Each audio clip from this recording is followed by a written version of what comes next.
A grey dawn settled across the English Channel, the cold morning light drifting slowly over the largest armada ever assembled in human history. The sea itself seemed to tremble under the weight of thousands of Allied vessels, troop ships, landing craft, destroyers, battleships, support barges, supply carriers, and armored transports, stretching so far across the horizon that the line between water and metal blurred into a single mass. Engines rumbled. Waves slapped against steel hulls. And above the fleet, swarms of aircraft droned like rolling thunder. The United States, the United Kingdom, and Canada were about to launch the decisive strike that would crack open Hitler's fortress Europe.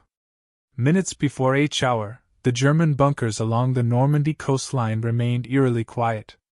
Hidden inside reinforced concrete casemates, machine gun crews peered into the fog through narrow firing slits. Heavy artillery lay camouflaged behind thick steel shutters. The defenders had survived years of bombings, years of fortification, and had orders to unleash their fire only when the enemy presented a perfect target. Across the water, the first assault waves pressed toward the beaches.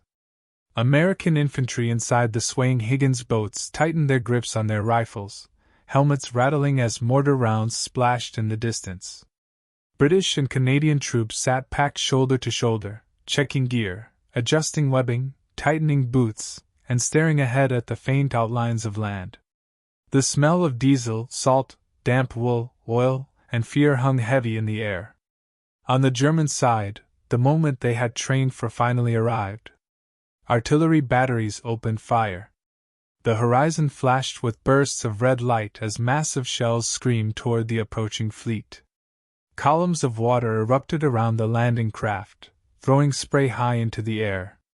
Some boats disappeared instantly, shattered by direct hits. Others kept moving forward, their pilots fighting desperately to maintain formation. The closer the Allies came, the clearer the coastline became: steel obstacles, barbed wire, mine stakes, concrete tetrahedrons, all arranged to funnel troops into kill zones. And above it all, German machine guns began to speak. The landings erupted into chaos. At Omaha Beach, American troops stepped off the ramps and were immediately met with sheets of fire. Men fell into the surf, some dragged under by packs and equipment, others crawling desperately toward the sand while bullets snapped overhead. Mortar shells burst across the shoreline, peppering the sand with fragments. The surf turned red. Meanwhile, at Utah Beach, strong currents had shifted the American forces off course. Yet what began as an error turned into an advantage. They landed in a less fortified sector. Troops surged through shallow water, moving quickly toward the dunes while engineers blasted gaps in the obstacles. Farther east, the British assaulted Sword and Gold. Churchill tanks rolled from landing craft directly into the shallows, treads grinding across sand as they fired on German bunkers. Royal Marine commandos sprinted inland under covering artillery fire while naval guns pounded the coastline with thunderous force. The Canadians struck Juno Beach, meeting fierce resistance. German machine gun nests fired relentlessly from fortified villas and sandbag emplacements. Anti-tank guns hidden behind the rise of the beach zeroed in on the first wave of armor. Sherman tanks attempting to climb the dunes were hit, burning fiercely as infantry pushed around them. Yet the Allies kept moving. Behind the beaches, the German 352nd and 716th Infantry Divisions sent out urgent reports. Panic spread. They had underestimated the intensity of the Allied bombardment. They had underestimated the sheer scale of the assault. But the real threat was not on the beaches, it was still waiting inland. Panzer divisions. The 21st Panzer Division, positioned behind Caen, began assembling for counterattack. Panthers rumbled through narrow French roads, their engines growling like iron beasts. Crews loaded ammunition, checked radio sets, and prepared for the order to strike. If they could reach the beaches before the Allies brought in armor, they might still push the invasion back into the sea. But Allied air power descended before the German armor could fully assemble. Thunderbolt and Typhoon fighter bombers roared overhead, dropping rockets and bombs onto the advancing columns. Fuel trucks exploded. Half-tracks were hurled into ditches. The German armor continued pushing forward, but every move came at a cost, every kilometer earned under fire from the sky. Back on the ground, the Allies finally began to break through the beach defenses. Mortar teams set up firing positions behind dunes. Artillery spotters climbed the ridges to direct naval gunfire. Engineers blew wire and minefields apart with controlled detonations, sending plumes of sand high into the air. Medic teams dragged the wounded to makeshift shelters carved into the slopes. In the hedgerows beyond the beaches, the German defenders prepared their next stand. The Norman countryside was a labyrinth, tight fields enclosed by ancient walls of earth, stone, and thick vegetation. Inside these natural fortresses, German infantry hid behind firing slits cut into greenery. Anti-tank guns were positioned behind corners, waiting for the first Sherman to appear. Snipers perched in farmhouses and barns, using the terrain to their advantage. The Allies pushed forward carefully, inching through the maze. Every hedgerow was an ambush. Every gap was a potential kill zone. By nightfall, the Allies had secured the beachheads. Supplies began flowing ashore: tanks, ammunition, fuel, rations, engineers, medics, artillery, communications teams. The beach was a massive logistical machine, grinding without pause. Inland, the Germans regrouped. SS Panzer divisions were on the move from deeper in France. Hitler's armored elite. Tiger tanks, with their near-impenetrable armor and devastating 88mm guns, rolled toward the front lines with the intent of breaking the Allies before they could dig in. Normandy would soon become a battlefield unlike any other. Tanks crashing through hedgerows, infantry locked in house-to-house fights, artillery duels echoing across the countryside, and the skies filled with Allied air power. The landings were only the beginning. The real fight was about to begin in the fields beyond the shore, where the German Panzer divisions waited to strike with full force. The beaches of Normandy, only hours earlier quiet stretches of coastline shaped by centuries of tides, were now engulfed in a storm of metal, smoke, and unbroken fire. The first Allied waves had reached the sand, but their foothold was fragile, thin, contested, and soaked in the cost of the opening assault. German artillery thundered without pause, shells screaming over the Channel wind before slamming into sandbanks and shallow water, throwing columns of spray and soil into the air. The sea itself seemed poisoned by warfare, churned into a mixture of broken equipment, shattered wooden craft, and the brutal uncertainty of survival. American assault teams on Omaha were scattered across the lower beach, pinned down by machine gun fire from the fortifications high above them. The German bunkers, built deep into the bluffs and reinforced with steel and concrete, offered commanding fields of fire. Every attempt to cross the open sand drew torrents of bullets that stitched the surface like needles tearing through cloth. Infantrymen clung to the minimal cover offered by metal obstacles and shell craters, waiting for a moment, any moment, when the suppressing fire might weaken just enough to let them move. Naval destroyers, seeing the desperate situation unfolding on Omaha, sailed dangerously close to shore.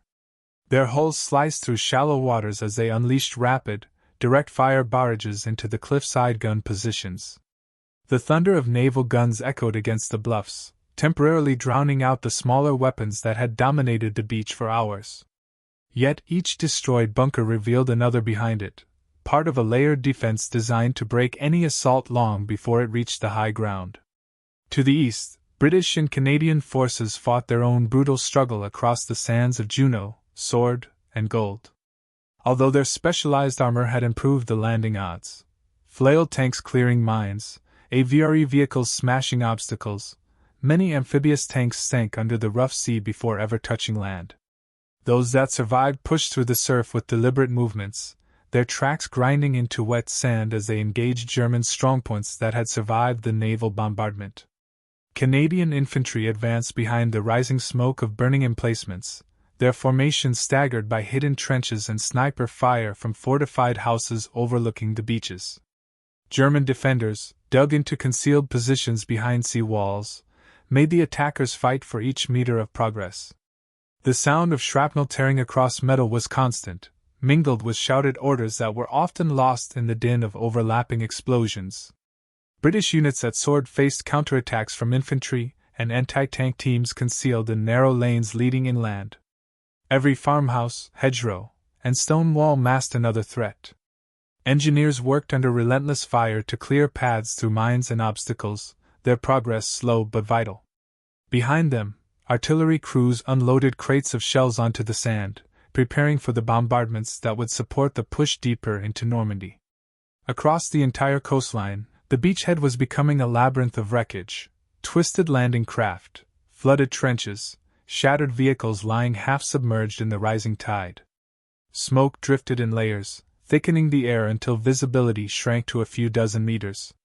Men moved by instinct, sometimes following voices they could barely hear, sometimes advancing to positions they had not been ordered to take simply because the terrain forced them forward. Despite the relentless resistance, certain breakthroughs were beginning to form. Small American assault groups crawled up narrow draws on Omaha, inching toward the high bluffs under whatever cover they could find. Depressions in the sand, remnants of tidal obstacles, burned-out vehicles left abandoned by earlier waves. Each gain of a few yards represented a victory bought with enormous cost, a small triumph against defenses that had seemed impenetrable. British and Canadian forces, benefiting from slightly more favorable landing conditions, began reaching their exit points off the beaches. Tanks supported infantry teams as they moved toward villages that formed the outer ring of German defenses. The fight shifted gradually from open sands to stone walls, hedgerows, and narrow pathways lined with thick vegetation. The Germans knew this terrain intimately and had spent months fortifying it with bunkers, trenches, and interlocking fields of fire designed to channel attackers into kill zones. The beach masters worked tirelessly to impose order on the shoreline chaos. They directed landing craft, marked safe lanes for vehicles, coordinated incoming supply waves, and organized casualty evacuation, all while shells exploded around them and machine gun fire cracked overhead. Their discipline under fire kept the landing zones functioning, preventing the beaches from collapsing into total disorder. As midday approached, the tide continued to rise, erasing much of the morning's battlefield from sight. What remained visible were the smoke plumes, the wrecked machines, and the relentless arrival of reinforcements. Waves of infantry, engineers, medics, and armored crews came ashore, stepping over debris and bodies as they moved inland to join the fight for the hedgerow country. The first phase of the invasion, securing the beaches, was not complete, but it was holding. The Germans had inflicted enormous casualties, yet their defenses were buckling under the weight of Allied numbers, naval artillery, and relentless air support. What awaited inland would be different: narrow lanes lined with dense hedgerows, hidden anti-tank guns, reinforced farmhouses, and some of Germany's best armored divisions. The Allies had forced open the door to France. Now they would have to fight through the dark, twisting corridors beyond it. The beaches of Normandy were no longer the primary battleground. As Allied forces pushed inland, the open sands gave way to the dense, ancient hedgerows that dominated the Normandy countryside. These thick earthen walls, often taller than a man, reinforced by intertwined roots and centuries-old growth, formed a natural maze where every field and every lane was a potential ambush. Tank crews who had trained for broad open terrain now found themselves navigating corridors no wider than a single vehicle, their vision restricted by walls of greenery that turned every advance into a gamble. American infantry, regrouping after the brutal landing at Omaha, began moving inland towards small villages that formed the outer ring of German defensive positions. Exhaustion clung to every soldier. Many had not slept since boarding their transports. Their uniforms were still damp with seawater, their boots clogged with sand, yet the new terrain demanded constant alertness. German defenders, falling back from the initial shoreline defenses, had reorganized in depth, using their intimate knowledge of the countryside to set traps along narrow lanes where hedgerows created natural choke points. Machine gun nests, previously concealed among the bushes, erupted in sudden bursts of fire when patrols approached. American units responded with mortars and rifle grenades, sending explosions rippling through the hedges, carving temporary gaps in the dense foliage. But every destroyed position seemed to be replaced by another deeper in the maze, part of a staggered system designed to delay the advance and bleed momentum from the invasion. British and Canadian forces pushing inland from Juno and Sword faced similar challenges. The ground was soft, uneven, and littered with obstacles that slowed vehicles and exposed infantry. Tanks often became trapped between hedgerows, unable to maneuver when German anti-tank guns fired from concealed positions on the far side of fields. A single well-placed German 75mm gun could stop an entire column, forcing infantry to flank through ditches or orchards under fire. Artillery duels shook the countryside as Allied batteries established positions behind the beaches. Their shells arched over the hedgerows, crashing into suspected German strongholds, sending shockwaves through farmyards, meadows, and tree lines. The smoke rising from bombardments mingled with the natural mist of the region, creating a gray canopy that settled across the fields like a second sky. Under this cover, engineers worked rapidly to cut paths through hedges, using explosives to open routes for tanks and supply trucks. German resistance stiffened around strategic crossroads and farm complexes. These structures, often built of thick stone, provided ideal defensive strongpoints. Machine gun teams positioned themselves behind narrow windows, firing down on advancing infantry. Snipers operated from lofts and haylofts, forcing Allied troops to clear buildings one room at a time. Mortar teams positioned behind barns sent rounds plunging into the fields where Allied infantry advanced cautiously from hedge to hedge. The Wehrmacht units defending this region were not remnants but organized divisions prepared for a prolonged battle. Their officers understood the terrain's advantages and used them with precision, drawing Allied units into kill zones where overlapping fire from hidden positions could halt even the most determined assault. Panzer grenadiers moved silently between interconnected trenches carved behind hedgerows, relocating rapidly before Allied artillery could fix their positions. Despite the challenges, the Allied advance maintained pressure. Armored units modified their tactics, learning to use infantry screens to spot threats before tanks entered narrow lanes.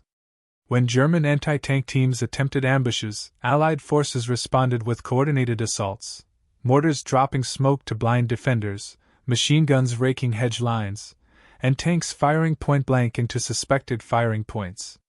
Each engagement drained German resources, gradually eroding their capacity to hold the line. British forces pushing toward Caen encountered some of the most intense resistance.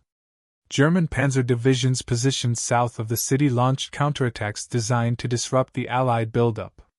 These armored thrusts, supported by mobile artillery and well-coordinated infantry, swept across open patches of farmland where hedgerows briefly opened into larger fields. The thunder of tank engines reverberated across the landscape as German armor attempted to strike before the Allies could consolidate their positions. Allied air support, largely grounded on D-Day due to weather, now roared overhead in increasing numbers. Fighter bombers swept across the countryside, targeting German convoys, artillery positions, and armored vehicles hidden beneath camouflaged netting. Each strafing run scattered defenders and forced German tanks to seek shelter under trees or inside barns, reducing their mobility. Bomb craters pocked the fields, turning the terrain into a patchwork of hazards that slowed movement for both sides. Supply lines became a critical factor. As engineers expanded beach exits and constructed makeshift roads across the dunes, the flow of ammunition, fuel, and reinforcements increased steadily. Trucks, half-tracks, and jeeps formed long convoys stretching back toward the shore, moving supplies inland through narrow, winding routes. Every vehicle was vital. Every crate of ammunition meant more pressure against German positions that were already stretched thin. As the days progressed, the front shifted gradually but decisively. Villages that had served as defensive hubs were taken one by one, often reduced to smoldering ruins by the time infantry secured them. The hedgerow labyrinth slowly began to open as front lines expanded and breakthroughs formed. Yet every gain required immense effort, every kilometer won through coordinated action between infantry, armor, artillery, engineers, and air support. The Allies were pushing deeper into Normandy, but the heartland of the German defense still lay ahead. Major strongpoints, key bridges, and armored reserves awaited further inland. The initial breakthrough had been achieved on the beaches, but the real battle for the future of France would be fought across the rolling, tangled, unforgiving terrain beyond them. The advance toward Caen unfolded with grinding intensity. The city, a major objective for the British and Canadian forces, stood as a keystone in the German defensive strategy. Its position along vital road networks made it indispensable for either side. To the Allies, capturing Caen meant opening the gateway to the plains of France, where armored divisions could finally maneuver freely. To the Germans, holding it meant containing the invasion, bottling it within the narrow confines of the Normandy launchment. This clash of strategic imperatives turned the battle into one of the most prolonged and brutal engagements of the campaign. The terrain leading to Caen was a mixture of farmland, small villages, and wooded patches intersected by a network of narrow roads. British units advancing south from Sword Beach encountered a series of defensive belts anchored by machine gun nests, mortar positions, and concealed anti-tank guns. Every movement forward triggered bursts of fire from hedgerow corners and tree lines where German infantry had entrenched themselves.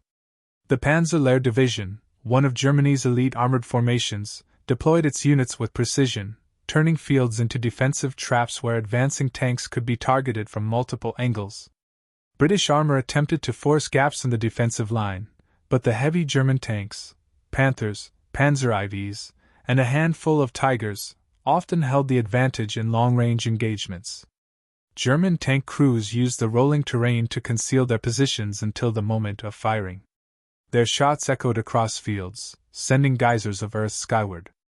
In response, British gunners aimed their 6-pounders and 17-pounders at muzzle flashes, hedgerow shadows, and fleeting silhouettes moving behind trees. The duel between armor and anti-tank guns became a constant rhythm across the battlefield. Canadian forces pushing toward villages like Buran, Authie, and Carpiquet faced equally tenacious resistance. These villages, small clusters of stone houses and narrow streets, became battlegrounds where every building had to be cleared room by room. German defenders fought from basements, fortified upper floors, and interconnected trenches hidden behind garden walls. Mortars landed among advancing infantry, scattering them before they regrouped and pressed forward under the cover of smoke. The air war intensified above Caen. Allied fighter bombers scoured the roads leading into the city, hunting German reinforcements and supply convoys. Pilots flew low, their aircraft weaving through the rising smoke of burning vehicles. Bombs fell on crossroads and forest clearings, cratering the landscape and slowing the movement of German reserves. Despite this pressure, the German armored divisions remained cohesive, counterattacking whenever opportunities arose. One such counterattack struck British positions near the village of Villers-Bocage. A German armored spearhead, using the cover of early morning haze, moved swiftly along a ridge overlooking the Allied advance. The sudden appearance of German tanks forced British units to redeploy under fire. Shells slammed into trees and stone walls, sending debris cascading across lanes and fields. The battle raged for hours as both sides traded blows at close range, with burning vehicles marking the shifting lines of the engagement. Back near Caen, infantry battles engulfed the outskirts of the city. Fields of wheat and barley were trampled into muddy paths as soldiers advanced through them, their progress slowed by sniper fire from isolated farmhouses. Artillery observers, positioned atop captured buildings, directed barrages into German strongpoints.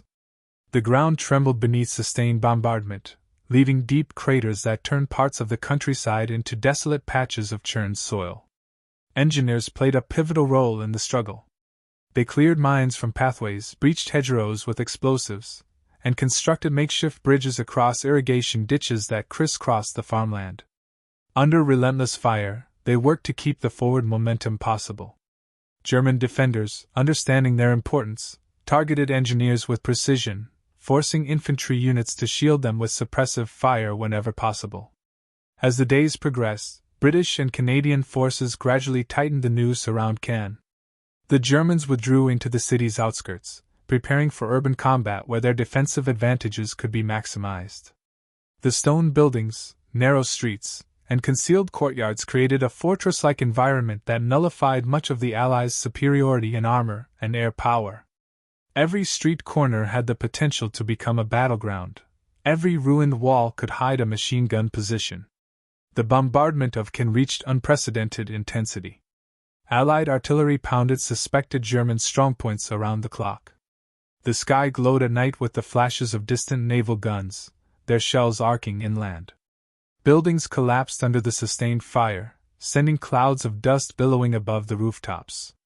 Yet despite the massive destruction, German infantry clung to their positions, using the shattered urban terrain as a shield. British and Canadian units entered the outer districts carefully, advancing behind armored vehicles that moved street by street. German snipers targeted exposed troops from church towers and upper-floor windows. Anti-tank teams lurked behind corners, darting out to fire before disappearing into alleyways. Allied infantry used smoke and grenades to clear intersections, pushing deeper into a city that had become a labyrinth of rubble and broken walls. The fight for Caen stretched into a prolonged contest of endurance.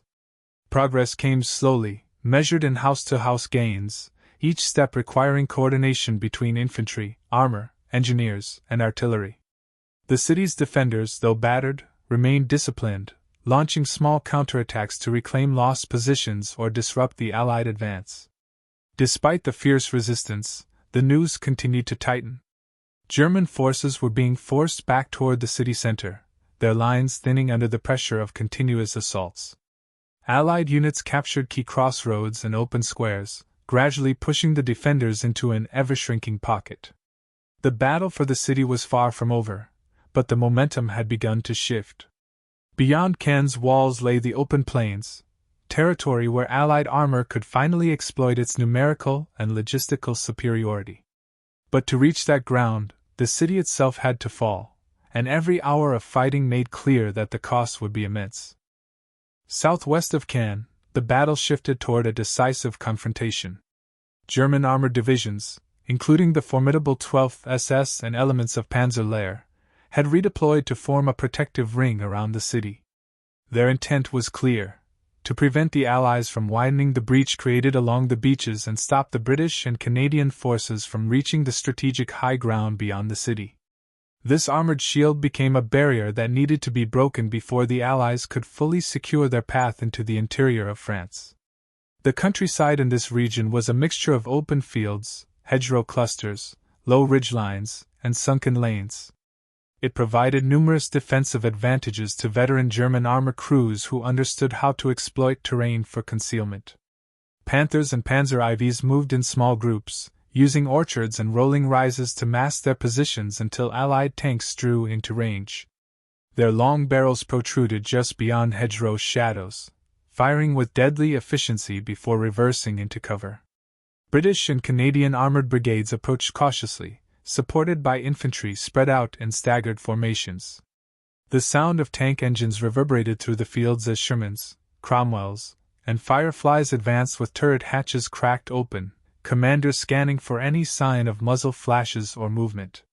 The landscape had become a battlefield of tension, silent one moment, thunderous the next as German panzers opened fire from concealed positions that had remained invisible until the first shot revealed them. Artillery units positioned further behind the lines maintained a constant barrage on suspected German strongpoints. Their shells soared overhead in relentless waves, bursting along hedgerow lines and road junctions where German vehicles were likely to pass. The air quivered with the shockwaves, sending dust and leaves swirling as infantry advanced under the cover of the bombardments. Yet the Germans responded with their own batteries, unleashing counter-barrages that targeted Allied assembly areas, creating shifting fronts that moved like an expanding web across the countryside. As British forces attempted to push through the German armor around Hill 112, one of the most hotly contested positions of the campaign, the terrain became a crucible of fire. The hill's slopes, though gentle, offered a commanding view of the surrounding region. German commanders recognized its value and committed significant resources to its defense. Tigers and Panthers anchored defensive lines along the hill's flanks, supported by mobile infantry units that moved between trenches cut into the soil. The British infantry assault began with waves advancing across open fields dotted with wheat stubble. Machine gun nests erupted from tree lines and from behind stone farm buildings. Mortar shells arced overhead before plunging into the ground in concussive bursts that sent shrapnel spinning into the air. Infantry took cover in shallow depressions, returning fire in bursts while their officers coordinated the next push. The British armor moving up the slopes of Hill 112 encountered some of the fiercest tank engagements of the Normandy campaign. Fireflies, the long-barreled Sherman variant capable of penetrating even the heavy frontal armor of Tigers, moved deliberately into firing positions, scanning the ridge for silhouettes of German tanks. German crews, knowing they were outnumbered, used the hill's crest to their advantage, appearing only long enough to fire before withdrawing back behind the slope. The exchange of shots became a deadly rhythm, brief exposure, a flash of fire, and the sudden recoil of guns before the tanks retreated again. Meanwhile, Canadian forces further west pressed against German units occupying villages that formed auxiliary strongpoints supporting the armored ring. These settlements, constructed of thick stone walls and surrounded by orchards, became fortresses under German control. Anti-tank guns positioned at road intersections, sniper teams operating from church towers, and machine gun squads firing from hidden alcoves turned every narrow street into a kill zone. Clearing these villages required precision and endurance as mortar crews fired smoke rounds to shield infantry crossing open patches while engineers breached fortified buildings using shaped charges. Allied air power returned to prominence as weather cleared. Fighter bombers swept across the front lines, releasing rockets and bombs on German armor concentrations and artillery positions. The roar of engines overhead brought a surge of pressure against German defenders, who were forced to disperse their vehicles and rely heavily on camouflage to avoid detection. Airstrikes left strings of burning vehicles along hedgerow lines, their black smoke rising like columns marking the path of destruction from above. Even as German armored divisions counterattacked along multiple fronts, their capacity to hold the line began to falter. Supply shortages, fuel, ammunition, and replacement vehicles became increasingly severe as Allied naval dominance choked reinforcement routes and destroyed convoys attempting to reach the front. The German panzers, though formidable, were fighting a battle of attrition they were ill-equipped to win. British forces intensified their push, deploying additional artillery and armored brigades to widen the breach. Engineers worked to clear paths for tanks, cutting gaps through hedgerows using explosive charges. Infantry spread out across fields, moving from crater to crater as they used terrain for cover. Allied command understood that breaking the armored ring was essential. Even incremental gains were seized and exploited with urgency. The fighting reached a new peak as British forces approached Etterville and Malthot, two villages guarding southern approaches to Caen. German defenders launched fierce counterattacks supported by reserve panzers, attempting to halt the British advance. Tank battles erupted in fields cluttered with burning vehicles, their smoke drifting across the countryside in thick waves that obscured friend and foe alike. The landscape became a chaotic patchwork of wreckage, shattered hedgerows, and deep furrows carved by exploding shells. Slowly, through relentless pressure and coordinated attacks, the British and Canadian forces began to break the German ring. German units were pushed back from key high ground, forced to abandon positions they had held for weeks. Villages that had served as defensive linchpins fell one by one. Smoke rose from their ruined homes as Allied forces secured them and advanced deeper into the contested region. The breach was forming. The Allied front was beginning to open wider, creating opportunities for larger armored movements still to come. But breaking the German armored ring around Caen was only the first step. The battle for Normandy was entering a new, even more dangerous phase, one that would test every soldier, every vehicle, and every strategy the Allies could bring to bear. The advance toward Caen, the city that Montgomery had planned to capture on D-Day itself, had become one of the bloodiest struggles of the entire Western Front. What the Allies expected to take in a single day had now stretched into weeks of bitter fighting. Every hedgerow, every farmhouse, every road junction became a contest of endurance. The German Panzer divisions, especially the 12th SS, Hitler Youth Division and elements of the 21st Panzer, dug in with ruthless determination, refusing to yield the approaches to the city. Their anti-tank guns were positioned with mathematical precision, and every field seemed to hide a camouflaged machine gun nest. The British and Canadian commanders knew that before they could crack open Caen, they had to seize the high ground dominating the region, Hill 112. This ridge, seemingly small on a map, controlled the entire southern approach to the city. Whoever held Hill 112 held the key to the battlefield. It became known by soldiers as the Graveyard of Tanks. In the early morning haze, British armor rolled forward, Shermans, Churchills, and the formidable Fireflies, advancing across fields soaked by night rain. The ground was soft, the tracks sinking into mud, slowing the push. Infantry from the 43rd Wessex Division followed closely behind, weapons held tight, moving from cover to cover as German mortar rounds began to fall in deadly arcs. The defenders had pre-registered every inch of the hillside. The moment the British appeared, a storm of artillery erupted, tearing up earth, shattering trees, and throwing shrapnel in every direction. Still, the assault pressed on. The Shermans fired smoke rounds to blind German observers while the infantry crawled forward, inch by inch, toward the crest. The German response was immediate. Panzer IVs and Jagdpanzers emerged from behind hedgerows, firing at long range. The first Sherman erupted in flames, its fuel igniting in a violent explosion. Crews bailed out, sprinting for ditches as machine gun tracers stitched across the field. Further up the hill, British units fought hand-to-hand among shattered orchards and blackened tree stumps. Grenades were thrown into foxholes. Bayonets clashed with rifle butts. One platoon leader described it as fighting on the edge of the world, with the air thick from smoke and the ground trembling from tank shells passing overhead.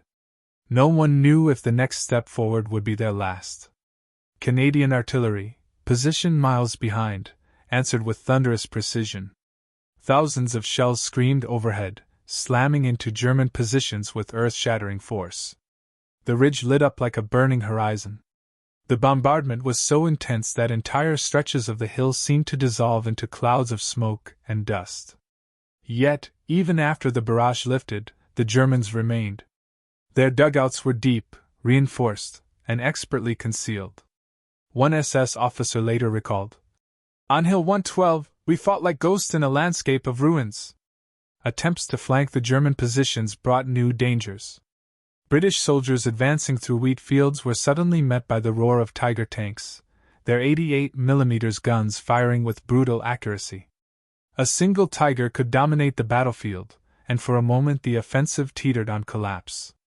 Fireflies were rushed forward, crews scanning desperately for the faint outlines of camouflaged German armor. When a Firefly finally spotted a Tiger's barrel protruding from behind a burned-out farmhouse, the duel was immediate and fatal.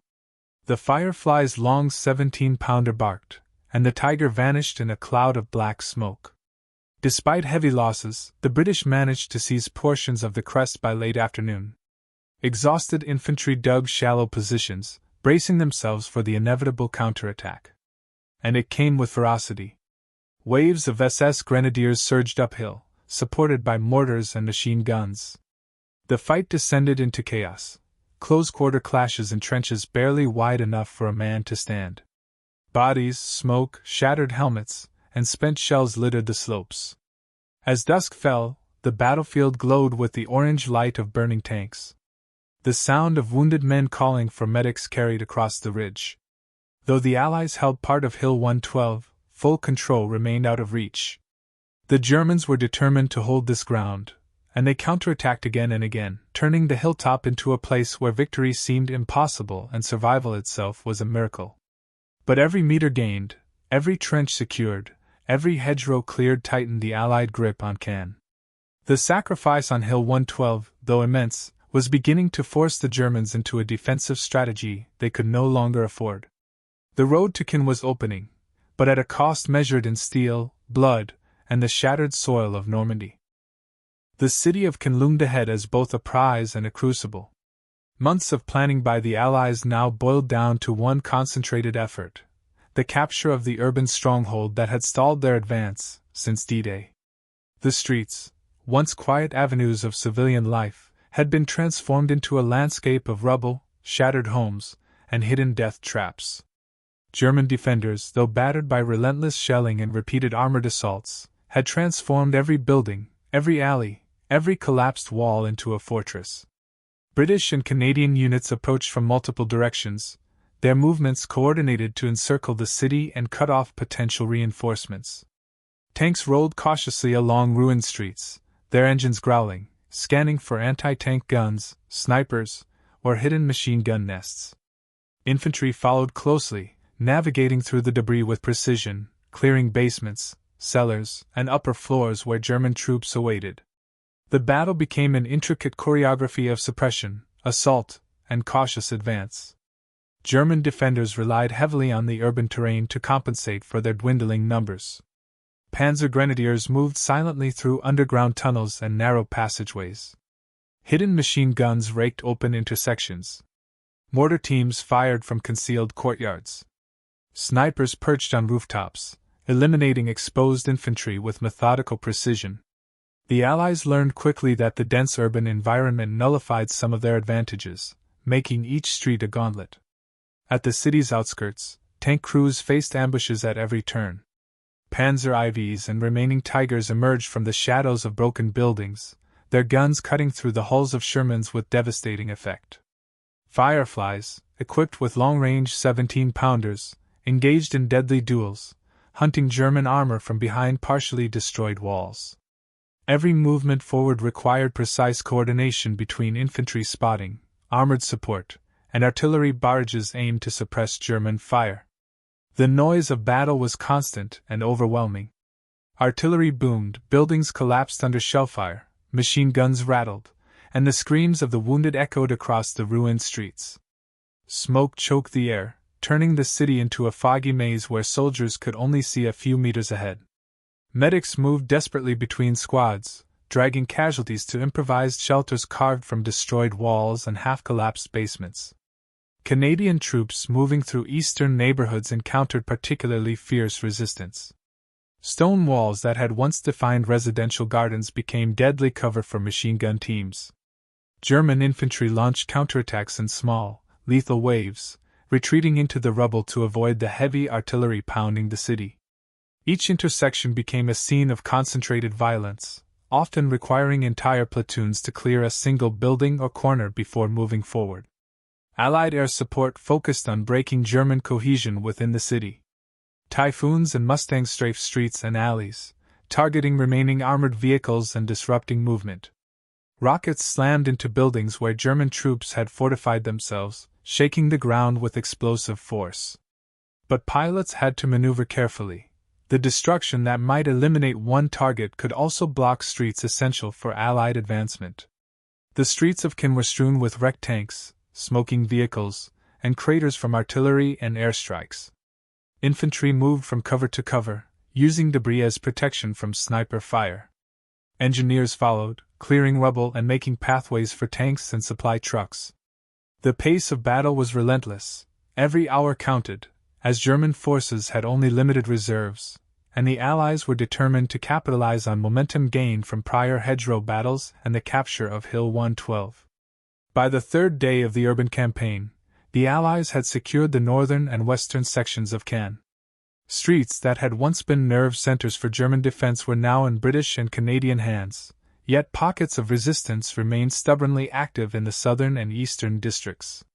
German snipers, mortars, and machine guns continued to inflict casualties, forcing advancing units to proceed with extreme caution. Tank-on-tank engagements became increasingly frequent. Fireflies moved methodically through partially collapsed streets, hunting the last surviving Panthers and Tigers. Each duel was decisive. One well-aimed shot could disable a tank and open the way for infantry to advance. Yet German crews, disciplined and experienced, often fought to the last round, maximizing damage before being forced back. Casualties mounted on both sides, but the strategic importance of Caen could not be ignored. Control of the city meant access to vital roads, bridges, and supply lines necessary to support the broader campaign across Normandy. Allied commanders understood that a prolonged stalemate would only prolong bloodshed, decisive action was required to collapse the German defensive network. By the fifth day of the assault, Canadian and British forces began systematically clearing the remaining strongpoints in the southern districts. Buildings that had been used as firing positions were destroyed or occupied. Streets became corridors of cautious movement, with infantry advancing in tight coordination with tanks and artillery. German forces, increasingly fragmented and low on supplies, were forced to abandon positions to avoid encirclement. Finally, the battered, smoke-filled city of Caen fell largely into Allied hands, though isolated pockets of resistance lingered for days. The victory came at a staggering cost, yet it represented a decisive shift in the Normandy campaign. With Caen under Allied control, the road to the French interior and eventual liberation of occupied Europe was now open, and German armored divisions were pushed back into defensive positions where they could no longer threaten the momentum of the Allied advance. The capture of Caen, a city that had absorbed weeks of artillery, infantry, and armored assaults, marked a turning point. It signaled the collapse of the immediate German defensive plan in eastern Normandy, and the beginning of a broader campaign that would drive panzer divisions back toward their fallback lines, leaving the Allies free to extend their beachhead into the heart of France. With Caen largely under Allied control, the momentum of the campaign shifted decisively. The German defensive network that had threatened the success of the D-Day landings began to crumble under relentless pressure from British, Canadian, and American forces converging from the beaches and the countryside. Yet the fight was far from over. Remaining German units were entrenched in villages, hedgerows, and the scattered remnants of urban strongpoints, determined to slow the advance and inflict as many casualties as possible. The countryside beyond Caen remained a labyrinth of resistance. Hedgerows, orchards, and sunken lanes became natural choke points for remaining panzer units and infantry. Mines, anti-tank obstacles, and booby traps were laid with lethal precision. The Allies, having learned from the bloody experiences of the beaches and Hill 112, advanced with extreme caution.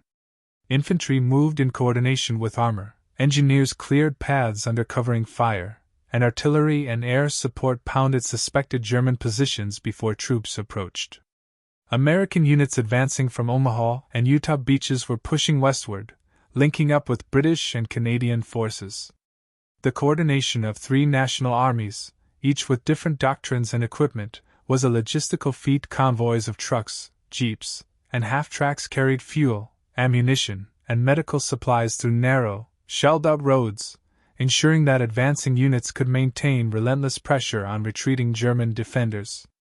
Engineers repaired bridges, filled craters, and cut through obstacles to maintain supply lines, all under the constant threat of artillery and sniper fire.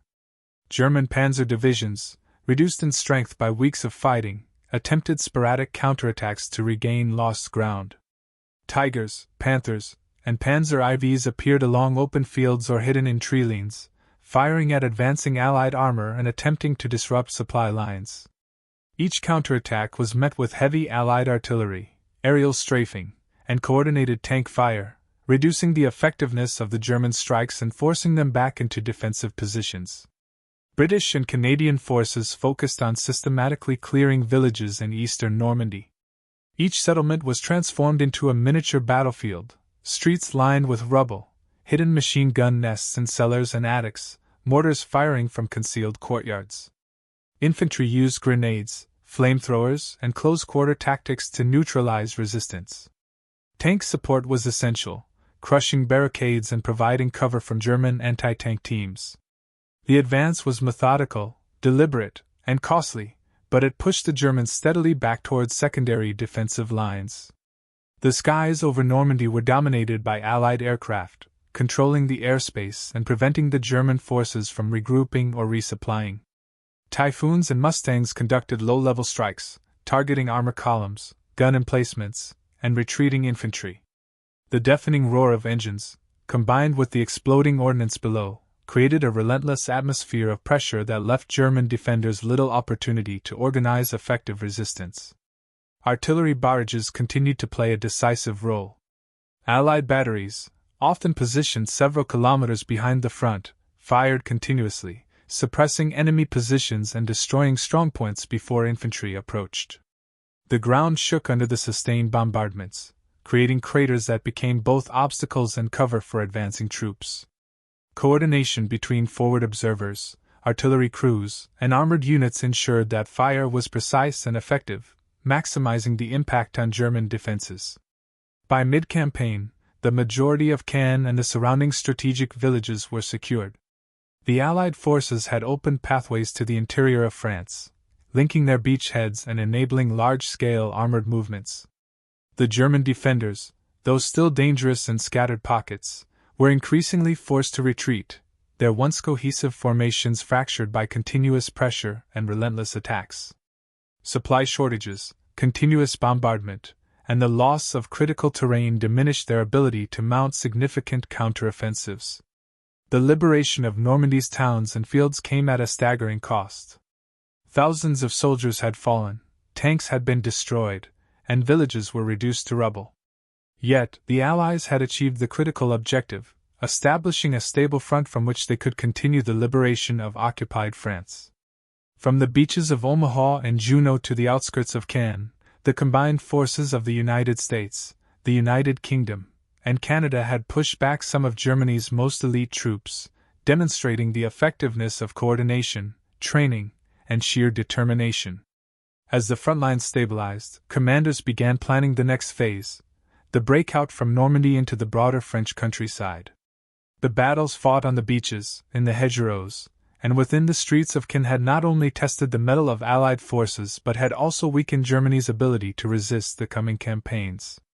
The experience gained, the lessons of terrain, coordination, and combined arms warfare, would become essential in the coming operations that would push the German army toward retreat and eventual defeat. The Normandy campaign, marked by relentless combat, sacrifice, and ingenuity, had shifted the course of the Western Front. The Allies' ability to adapt, to coordinate multinational forces, and to maintain pressure despite severe losses set the stage for the liberation of France. Soldiers who had endured the chaos of beaches, fields, and towns now stood on the cusp of a broader campaign that would reshape Europe. The struggle for Normandy was not merely a battle, it was a proving ground for strategy, courage, and the relentless pursuit of victory.